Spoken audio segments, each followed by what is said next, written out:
Et vous faites bien de nous suivre et de nous témoigner votre fidélité chaque jour. À partir de 19h, votre émission Le Grand Soir. L'œil du coach, c'est avec H. Rodrigue Alabi. Bonsoir. Bonsoir Romuald. Bonsoir à tous. Voilà, aujourd'hui nous parlons d'une autre culture. Véritablement, on va parler aujourd'hui de la culture de la proactivité. Et nous sommes avec le coach Alexis Sotrado. Bonsoir coach. Bonsoir H et bonsoir à tous nos amis téléspectateurs. Comment cultiver la proactivité? La proactivité, en quoi est-il important d'en parler? Oui, c'est très important de parler de la proactivité. C'est vrai, nous allons définir le thème dans un instant. Mais déjà, vous comprenez que c'est un thème qui est sur beaucoup de lèvres. Et quand vous vous mettez à parcourir le dictionnaire, en tout cas votre dictionnaire que vous avez, vous n'allez peut-être pas trouver ce mot, la proactivité. Donc l'opportunité de ce thème, c'est parce que il s'adapte, ce thème s'adapte, j'allais dire, à l'homme. Je parle de l'homme, grand H bien sûr. Et pourquoi est-ce que ce thème s'adapte à l'homme? Il y a des années en arrière, jusqu'à aujourd'hui même, les gens se définissent par rapport à ce qui s'est passé, c'est-à-dire pour justifier ce qui leur arrive ou la condition dans laquelle ils sont. Ils se disent c'est un héritage, c'est un héritage génétique, c'est-à-dire c'est dans les gènes, ils ne peuvent rien faire. C'est comme ça se passe dans la famille. Voilà, tes grands-parents ont été ainsi et ils t'ont rendu ainsi. Quelque part, on va vous dire également que c'est à cause de votre enfance, c'est tout ce qui s'est passé dans votre enfance, ce que vos parents vous ont fait. En fait, là, on vous dit que c'est vos parents qui vous ont rendu ainsi. Ou alors, d'autres vont dire que c'est l'environnement.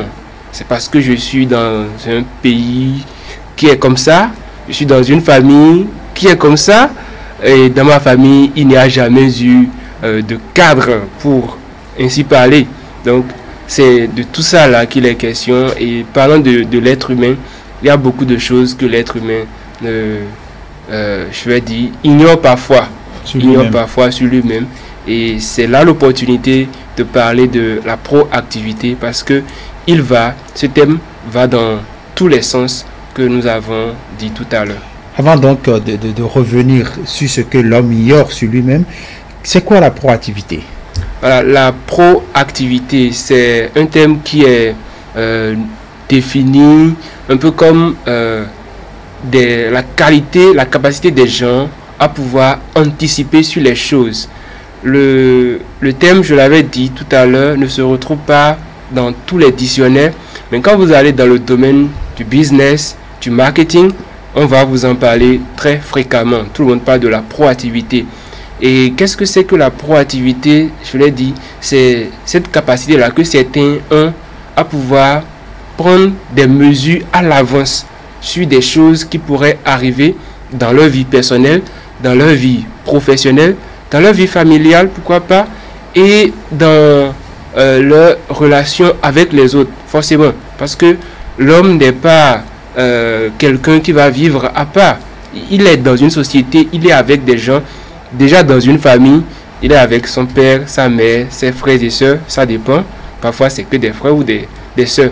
Donc on va parler des gens proactifs. Les gens proactifs, c'est ceux-là qui ont cette capacité de comprendre que leur vie ou la qualité de la vie qu'ils mènent, ça ne dépend pas de leurs conditions. Ça ne dépend pas de leurs conditions. C'est beaucoup plus en fonction de leurs décisions propres à eux que ils ont ce qu'ils ont. On parlera à l'opposé de la réactivité. La réactivité, c'est comme des gens en fait, la chose s'est déjà passée. Il y a quelque chose qui s'est passé d'abord et vous réagissez à ça. C'est un peu comme pour dire quand il fait beau, le temps, après, quand il pleut, le temps est beau. Ou juste après la pluie, c'est le beau temps. Ou un peu comme aussi pour dire, puisqu'il pleut, je ne pourrai pas faire ce que j'avais prévu de faire. Ou simplement les gens réactifs, c'est comme les gens qui vont prendre l'actualité qui est le coronavirus. Et ils vont dire que je n'ai pas pu faire telle chose à cause du coronavirus. Alors qu'en réalité, ce qu'ils devaient faire, c'est une chose qui est purement personnel. Ça n'a rien à voir avec les autres, ça n'a rien à voir avec l'événement. Mais pourtant, on se justifie, on dit, c'est à cause de coronavirus que je ne l'ai pas fait. Là, c'est des gens réactifs, c'est des gens qui cherchent des arguments pour justifier ce qu'ils n'ont pas fait ou ce qu'ils doivent faire. Donc, les personnes qui sont proactives, ils se projettent dans le futur, c'est ça? Tout à fait. Des gens proactifs se projettent dans le futur. Ils anticipent sur les choses. Ils se lèvent. Mais vous voyez, on est aujourd'hui. Aujourd'hui, nous sommes jeudi. Les gens proactifs ont une idée de ce que leur journée de vendredi sera. Ce n'est pas... Et donc, en réalité, c'est des planificateurs. Oui, les gens proactifs, c'est des gens qui planifient. Quand vous voulez anticiper, vous devez planifier forcément. Et là, vous devez écrire quels sont les objectifs. Vous tracez en quelque sorte le chemin. C'est comme quelqu'un dit, vous écrivez l'histoire et vous laissez Dieu écrire la fin de l'histoire. Donc ça, c'est les gens proactifs. Si vous n'êtes pas proactif, vous ne pourrez pas agir de la sorte. Vous ne serez que réactif. Bon, c'est que votre corps, il ne répond pas bien. Et là, vous abandonnez. Donc, celui qui est proactif, il anticipe. Oui, il anticipe. Il anticipe ce qui va se passer. Et celui qui est réactif, il attend. La chose se passe avant qu'il ne puisse véritablement agir. Donc, il faut, pour être véritablement heureux ou bien vivre, être proactif. Quels sont les bienfaits de la proactivité? Voilà. Ouais, les bienfaits de la proactivité. Vous voyez, quelqu'un qui est proactif, le bienfait, c'est que il n'attend pas un retour pour autant des événements. Et les gens proactifs également, je parlerai de personnes qui savent où concentrer leurs efforts. Parce qu'il y a dans la proactivité ce que nous appelons le cercle d'influence. Quelqu'un qui est proactif, il sait là où il doit agir et il doit pouvoir concentrer ses efforts dans son cercle d'influence. Quand je parle de cercle d'influence, par exemple, c'est quoi? Vous voyez, je suis dans ma chambre, je dois faire un travail et il se peut que je sorte pour ce travail. Et au moment où je dois sortir, je suis bien à l'heure. Mais la pluie commence. Quand la pluie commence, je peux choisir un certain nombre de choses. J'ai un éventail de possibilités avec moi. Je peux commencer par faire, si c'est un travail que je pourrais faire avec des gens, je pourrais me mettre à le faire là où je suis et je vais le faire à distance. On parle actuellement de la notion de télétravail. Ouais, c'est des gens qui sont ouverts. Ils n'ont pas leur esprit fermé à dire, puisque j'avais prévu aller chez la personne et là je ne peux pas, je suis empêché, c'est que j'attends, je vais dormir. Le travail. Je dors. Je laisse le travail, je laisse tout et puis je vais profiter du moment. Parce que d'aucuns vous diront qu'on ne vit qu'une seule fois. Donc il faut profiter du moment présent. Donc quelqu'un qui n'a pas la proactivité comme habitude, c'est une habitude, c'est pas une chose, on va dire, on est avec, non. Il n'y a pas quelqu'un qui soit né avec la proactivité. Ça se cultive. C'est pourquoi nous avons parlé à l'entame. Romuald l'a dit, c'est une culture, une autre culture, et c'est la culture de la proactivité. Donc, ce bienfait-là, c'est que je reste épanoui avec ce que j'ai. Je sais que je ne pourrai pas agir sur la pluie en ce moment-là. Ça ne fait pas partie de mon cercle d'influence. Mais ce que je vais décider de faire, ça dépend de moi. Donc je prends la décision. D'autres palliatifs. Oui, je cherche des palliatifs.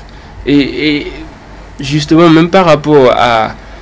je reste collé à cette actualité parce que beaucoup de personnes pourront comprendre ce que je dis facilement. Vous avez l'habitude de faire un certain nombre de choses.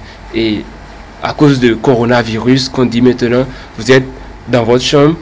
Bon, c'est vrai que ce n'est pas déjà le confinement total au Bénin. Et je ne sais pas si on va en arriver là, si on a tous les moyens pour le faire. Mais vous êtes quand même coincé chez vous. Vous avez le choix. On fait des choses pour vous épanouir, faire des choses pour avoir du revenu quand même. Et là, ça demande de la proactivité. Ça demande de prendre des décisions. Vous n'allez pas, comment on dit ça en bon français, vous n'allez pas vous apitoyer sur votre sort. Parce qu'il y a beaucoup qui vont le faire. On va dire, ah, nous on vivait sur le quotidien, on vivait chaque jour, quotidiennement, quoi. Oui, quotidiennement. C'est le quotidien qui nous nourrit. Voilà. Oui. Et maintenant, on n'a plus la possibilité d'aller travailler. Comment est-ce qu'on va faire? On s'apitoie, on commence par dire, on écrit à ses contacts, vous voyez, je ne peux plus faire telle chose, je suis obligé de rester à la maison, et il n'y a plus de boulot, est-ce que vous pourrez m'aider à avoir de l'argent, je veux 1000 francs aujourd'hui. Et quand vous allez commencer par demander, vous allez demander aujourd'hui, demain, vous allez faire la même chose, parce que peut-être vous allez demander aujourd'hui, ça a marché. Demain, vous allez encore demander, et vous allez changer vos contacts, les personnes alors à que qui... les proactifs, ils cherchent la réponse. Qui profitent de toute situation. Ils profitent de toute situation. Parce que, en fait, dans chaque situation, il y a toujours des opportunités. Vous voyez, le mot crise, quand on l'écrit avec les caractères chinois, c'est 2 caractères qui écrivent le mot crise. Ça, ils ne savent peut-être pas, vous avez étudié le chinois. Il y a un premier caractère qui désigne le danger et il y a le second caractère qui désigne l'opportunité. Un peu comme pour dire que dans chaque situation de crise, il y a toujours des opportunités. Il y a toujours des opportunités. Et avec ce qui se passe actuellement, il y a des opportunités également. Pour certains. Oui, pour tout le monde. Pour tout le monde. Pour tout le monde. En fait, c'est ceux qui se ferment les yeux sur les possibilités, qui ne pourront pas les étudier, ces possibilités-là. Ils ne pourront pas jouir de ça, ne pourront pas bénéficier de la chose. Donc, quelqu'un qui est proactif comme avantage, il sait où concentrer ses efforts et il sait où ne pas concentrer ses efforts. Je parlais de quelqu'un qui a été bloqué par la pluie chez lui. Il sait qu'il ne pourra pas travailler sur la pluie. Autrement, il va se plaindre. Mais s'il travaille suffisamment dans un certain domaine spirituellement, il pourrait peut-être empêcher la pluie de tomber, parce qu'il y a des gens de la même nature que nous qui ont pu utiliser leurs ressources spirituelles, ont pu prier simplement, je dirais, et ils ont empêché la pluie de tomber.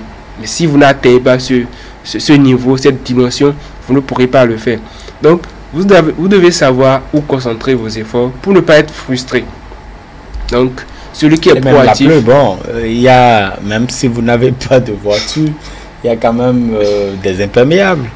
Il y a quand même d'autres palliatifs aussi. Ça fait quelque chose, des imperméables. Il faut toujours réfléchir et trouver la bonne solution, enfin, la bonne action à mener pour pouvoir véritablement agir et être actif. Donc, proactif.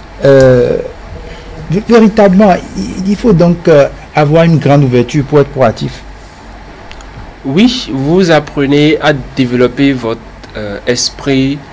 Vous allez commencer petit à petit, parce que quand je parle du cercle d'influence, il y a un certain nombre de choses sur lesquelles vous pouvez travailler. Et notamment, ce sur quoi vous pouvez travailler dans le cercle d'influence, c'est ce qui vous concerne. C'est des décisions qui relèvent de... Parce qu'il y a des choses qui ne nous concernent pas, qui ne dépendent pas forcément de nous. Oui, il y a des choses qui ne dépendent pas de nous. Parce que quand on prend un problème, l'autre bienfait de la proactivité, je ne pourrais pas tout citer, le temps est un peu court pour pouvoir dire tout cela dans les détails. Un bienfait de la proactivité, c'est que nous arrivons à catégoriser les problèmes. Quand le problème intervient, vous pouvez analyser. Est-ce que cela relève de mon comportement? Est-ce que mon comportement peut changer quelque chose en la chose? Si ce n'est pas mon comportement, alors là, ce n'est pas un problème direct comme certains l'ont défini dans cette catégorisation des problèmes. Et quand le problème touche le comportement de quelqu'un d'autre, je dirais que c'est indirect. Et là, je peux, par mon comportement, avoir de l'influence sur le comportement de l'autre. Et il faut que j'ai la bonne attitude pour le faire. Si je m'énerve et puis je crie sur la personne, c'est sûr que cette personne n'aura pas le bon réflexe, la bonne attitude, comme je le souhaite, pour pouvoir corriger le problème. Et en dehors de ces deux niveaux, il y a le problème qui vient à un niveau où, en fait, vous ne pouvez rien faire. Et quand je ne peux rien faire, je dois l'accepter. Je l'accepte, je fais avec, et j'apprends de ça.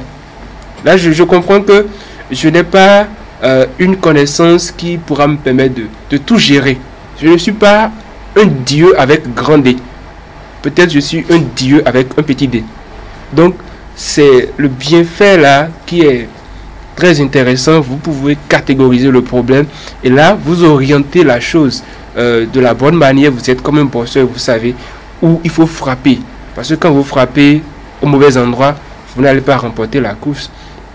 Quand vous êtes un athlète, vous courez très bien et vous courez en dehors de la piste, vous ne pourrez pas avoir la médaille.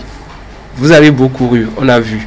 Et tout le monde a vu vos efforts, mais vous n'êtes pas resté sur la piste où il faut courir.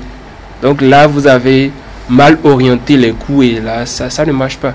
Beaucoup parmi nous arrivent à le faire et puis quand on agit de la sorte, au finish, on est frustré, on est déçu, on est, comment on dit ça encore? On est désorienté, on est déboussolé, on n'est pas heureux. Donc il faut frapper au bon endroit. La question qui est plus importante et qui fait objet même du thème, c'est comment cultiver la proactivité. Comment il faut la cultiver. Voilà, comment il faut la cultiver. Déjà, les premières choses qui font état d'une certaine proactivité ou non, c'est votre capacité à répondre aux événements, aux propos, aux choses qui arrivent dans votre vie. Parce que vous le veuillez ou pas, il y aura toujours des choses qui vont venir. Négatives ou positives? Dans tous les sens. Ça va venir. Maintenant, il y a la notion de réponse. En fait, nous avons une liberté. C'est vrai que quand je prends, on est à la télé, hein, je n'ai pas d'aiguille sur moi. Mais si je prenais, je suppose que le bout là, il est suffisamment pointu. Et je le mets sur mon corps. Quand c'est une aiguille, vous comprenez que je n'aurai pas cette réaction là. Là, je n'ai rien fait. Mais quand c'est une aiguille, pour de vrai, je fais ça, je pourrais... Il y a un petit ciseau il y a un réflexe. Il y a un réflexe. Donc, quand les gens vous lancent des propos, font des choses, vous avez tendance à répondre sur le coup. Il y a un réflexe.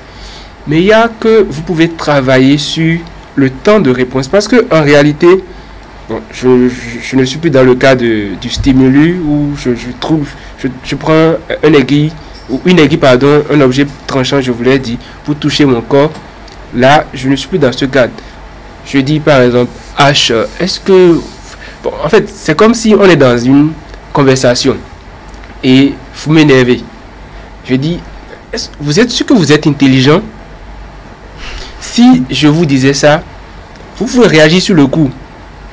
Vous pouvez dire, tu es bête ou quoi? Tu es tombé sur le crâne. Et là, parce que j'ai touché un point sensible chez vous. Mais vous pouvez travailler sur votre personnalité. Et là, quand quelqu'un, peut-être au début, quand quelqu'un vous dit ça, vous réagissez automatiquement. Vous êtes réactif. Ok? Et vous avez travaillé. Premier jour, ça n'a pas marché, vous avez répondu. Deuxième jour, vous avez mis un peu de temps. Et puis, peut-être que l'autre a enchaîné encore. Et il a donné 2-3 paroles qui sont blessantes. Et vous dites, bon, là, c'est trop. Il faut que j'arrête. J'arrête la saignée. Il faut que je lui remonte les bretelles. Et vous réagissez. Il est allé à 3. Un autre jour, vous allez voir, vous pouvez résister jusqu'à 5 paroles blessantes et vous n'allez rien dire. Quand vous faites ce travail, vous verrez que votre réaction n'est plus automatique. Ce n'est plus... le mot m'échappe en français. Bon, dites-le en anglais. Non, je préfère aller en français terre à terre. Ouais, vous lâchez le réflexe. Vous quittez le domaine de celui qu'on offense et il réagit automatiquement. Vous ne réagissez plus automatiquement. Et vous allez comprendre que petit à petit, votre temps de réponse devient long. Et quand le temps de réponse est long, ça veut dire que... Vous pouvez choisir la réponse qui vous convient. La réponse qui convient à votre état d'esprit. Parce que les gens proactifs, c'est pas les gens qui attendent que les situations, l'environnement soit favorable avant de pouvoir faire la bonne action. Les gens proactifs, ils bougent avec cet environnement favorable. Qu'il pleuve ou qu'il neige, ils ont l'environnement favorable et ils savent ce qu'ils vont faire. Donc vous pouvez jouer sur votre réponse. Nous avons une liberté. Si quelqu'un m'insulte en circulation, c'est vrai, au début, quand vous êtes à Cotonou, la circulation à Cotonou, ça répond avec les injures. Ça, H l'avait dit à un moment donné. Et je crois que c'est bien vrai, parce que je l'ai expérimenté aussi. Vous conduisez, quelqu'un quitte là-bas, et puis il vient, il vous cogne très souvent pas raison. Oui, il n'a pas du tout raison. Et c'est lui qui vous agresse avec les propos. Il vous insulte, par exemple. Il insulte votre mère. Il insulte votre père. Et vous vous dites... En fait, vous brûlez d'envie de lui répondre sur le coup. Mais quand vous faites l'expérience, vous lui répondez, vous n'êtes pas satisfait. Et puisque vous n'êtes pas satisfait, vous allez encore lui répondre. Vous allez multiplier les injures. Vous arrivez à la maison, vous n'êtes pas en vous-même. Vous n'êtes pas authentique. Vous n'êtes pas vous au complet. Quelque chose vous manque. Vous avez envie de retourner à l'instant où vous avez insulté et peut-être lui donner une bonne gifle. Mais vous ne pourrez pas le faire. Donc vous n'êtes pas à l'aise. Vous n'êtes pas dans votre état pour pouvoir atteindre vos objectifs. Et là, ce n'est pas bien. Ça veut dire qu'on est dans l'univers des réactifs et non l'univers des proactifs. Oui, vous êtes dans l'univers des réactifs. Et vous pouvez quitter. La bonne nouvelle, c'est que vous pouvez quitter cet univers-là si vous le décidez. C'est pourquoi nous avons dit que les gens proactifs, c'est les gens qui savent que ça ne dépend pas de leurs conditions. C'est pas parce que quelqu'un vous a injurié, vous a dit des paroles que vous n'avez pas aimées. C'est pas parce que la pluie est tombée que vous n'allez pas faire ce que vous devez faire. Parce que ce qui est sûr, l'être humain, il sait en réalité ce qu'il doit faire. Nous savons tous ce que nous devons faire. La bonne action, on connaît tous cette bonne action-là. Mais parfois, on a tendance à vouloir justifier le manquement par le comportement de tel autre. C'est lui, en fait, c'est lui qui m'a énervé. Sinon que, normalement, je ne suis pas quelqu'un, je ne m'énerve pas comme ça. Vous êtes énervé quand même. La proactivité est une mode de vie. Oui, au finish, c'est un mode de vie. C'est un mode de vie que vous choisissez. Et vous choisissez de rester dans cette dimension où vous prenez de la hauteur sur les choses, sur ce qui vous arrive, sur le contrôle de vos réponses. Parce que vous connaissez la valeur de vos propos. Vous savez que quand vous allez dire une parole blessante, ça peut toucher l'autre. Et là, vous pouvez vous en réserver. C'est être proactif que vous avez fini votre journée. Vous avez une femme, je suppose. Vous avez votre femme. Elle a aussi une journée de travail qui n'est pas assez aisée que ça. Elle a travaillé dur, elle revient à la maison avant vous, elle fait la cuisine et il se fait que tout le temps, elle a toujours réussi sa cuisine. Mais un soir, elle a mis un peu trop de sel et elle sait, votre enfant peut-être a réagi sur le coup. Mais ça attend à ce que vous réagissiez également. Et bon, là, elle serait blessée. Elle sait qu'elle a tort. Mais imaginez quelqu'un, un homme, qui au lieu de dire le repas aujourd'hui c'est pas bon, c'est trop salé, il dit non, c'est juste qu'il y a eu un peu trop de sel aujourd'hui. Donc nous allons nous habituer à prendre un peu de sel et on va prendre beaucoup plus d'eau pour pouvoir compenser cela. Quand vous le dites, votre femme, elle est touchée. Elle n'est pas blessée. Elle sait que vous l'avez comprise. Et là, c'est un mode de vie. Est-ce qu'on apprend aux gens à être réservés, à pouvoir accumuler des choses en leur foi intérieure? Non, ce n'est pas accumuler des choses. C'est juste transformer la situation. En fait, ne pas dire ce que vous pensez tout brut comme ça. Vous essayez d'emballer la chose. Vous savez que l'autre a tort. Mais le dire de façon directe, ça va aussi occasionner un traumatisme, peut-être. Ou en tout cas, ça va donner des blessures. Et vous reconnaissez que les blessures sur le plan émotionnel sont difficiles à penser que les blessures physiques. Les blessures physiques, si on ne fait rien, ça va partir. Il suffit de prendre des aliments riches en protéines et puis ça va partir. Mais les blessures... Donc quand on est blessé, on mange bien, c'est ça? Combien vous saviez ça? Bon, vous savez que les protéines, ça aide à pouvoir cicatriser les blessures. Ah ok, il faut prendre des catégories d'aliments. Oui, il y a les types d'aliments. Maintenant, une blessure émotionnelle, vous ne pouvez pas prendre de la nourriture pour que ça passe. Il faut en parler. C'est les paroles qui guérissent. Et là, l'autre qui n'a pas dit la nourriture aujourd'hui elle est trop salée, ben, il a su prendre le contrôle. Et il a aidé l'autre également à recadrer la chose. Et prochainement, je suis sûr que votre épouse, elle va se corriger. Si c'était quelque chose qui l'avait empêché de régler la teneur en sel, je crois qu'on peut le dire en bon français. Hein.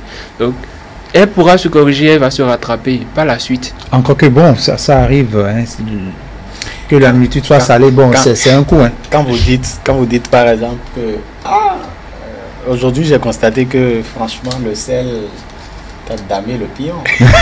Est-ce que c'est bon ou pas? Oui, tout dépend du ton dans lequel vous l'avez dit. Ça c'est bien, vous souriez un peu. Oui, puis, vous souriez puis vous le dites. Mais quand vous vous énervez, vous avez le visage un peu crispé, la mine toute serrée, vous le dites, c'est différent. Ouais, on peut dire imbécile à quelqu'un, il va s'énerver. De la même manière, on lui dit imbécile et puis il sourit.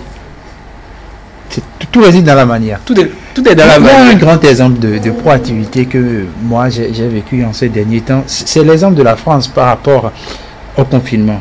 Vous voyez, ils ont offert presque tout à la population, le loyer, même les bouquets Canal+, et c'est l'État qui va payer. Et quand j'ai fouillé un peu, j'aurais appris qu'il y a une caisse qui est réservée là pour les éventuels sinistres. Et on met de l'argent là, l'argent de l'État y entre chaque mois. Et puis, bon, même s'il n'y a pas de problème, on y met l'argent. Parce qu'on sait que peut-être un jour, il pourrait y avoir un problème. En fait, le coronavirus savait ça. Comment le saviez-vous? C'est pour nous arracher un gros sourire. Donc, il y a cette proactivité. Ça fait maintenant qu'ils ont les ressources quand même pour faire face à cette situation. Peut-être que l'argent qui était mis là, c'est peut-être même avant la naissance du président actuel, mais on mettait l'argent chaque fois. Je crois qu'on a besoin de cette forme de proactivité aussi chez nous. On anticipe sur les crises à venir. Merci beaucoup. Merci coach pour votre passage. On sera proactif désormais. Très bien, merci. J'espère que vous avez pris cet engagement avec H. Rodrigue Alabi également. Merci coach Alexis Ogrado. Donc nous parlions de la culture, comment cultiver justement la proactivité. Il faut être proactif, il ne faut pas être réactif, il faut anticiper sur les choses. Vous voyez, dans un budget, on l'a déjà dit sur ce plateau, dans un budget très souvent on prévoit des imprévus. Donc dans votre planification, vous devez prévoir également des barrières, comme par exemple la pluie. Peut-être la météo n'a pas annoncé qu'il y aurait plu. Peut-être que vous n'avez peut-être pas suivi aussi la météo. Et vous voyez que, effectivement, le ciel s'assombrit. Qu'est-ce que vous faites? Voilà, donc il faut tout prévoir. Il faut trouver des solutions. Moi, j'ai côtoyé un homme qui m'a toujours dit, Romuald, moi, je ne considère pas des personnes qui considèrent la pluie comme étant un obstacle. En fait, il me l'a répété plusieurs fois. Je crois que s'il me suit, il doit pouvoir se reconnaître. Franchement, donc, il y a de ces choses, on doit considérer que, effectivement, il y a un certain nombre de situations qui constituent pour nous des opportunités. Très bien, merci H. Rodrigue Alabi. Bon, c'est ma petite minute de coaching. Voilà, on va marquer une pause, revenir à la question du jour. Et puis, vous savez, l'autre rendez-vous qui nous attend, c'est bien l'information du soir. Le monde, sinon, les partis politiques, peu à peu, se rendent à la Commission électorale nationale autonome. Le service de l'information pourrait nous informer, pourquoi pas à 19h45, si la Sénat a enregistré aujourd'hui un client. En fait, c'est moi qui le dis comme ça. À tout de suite.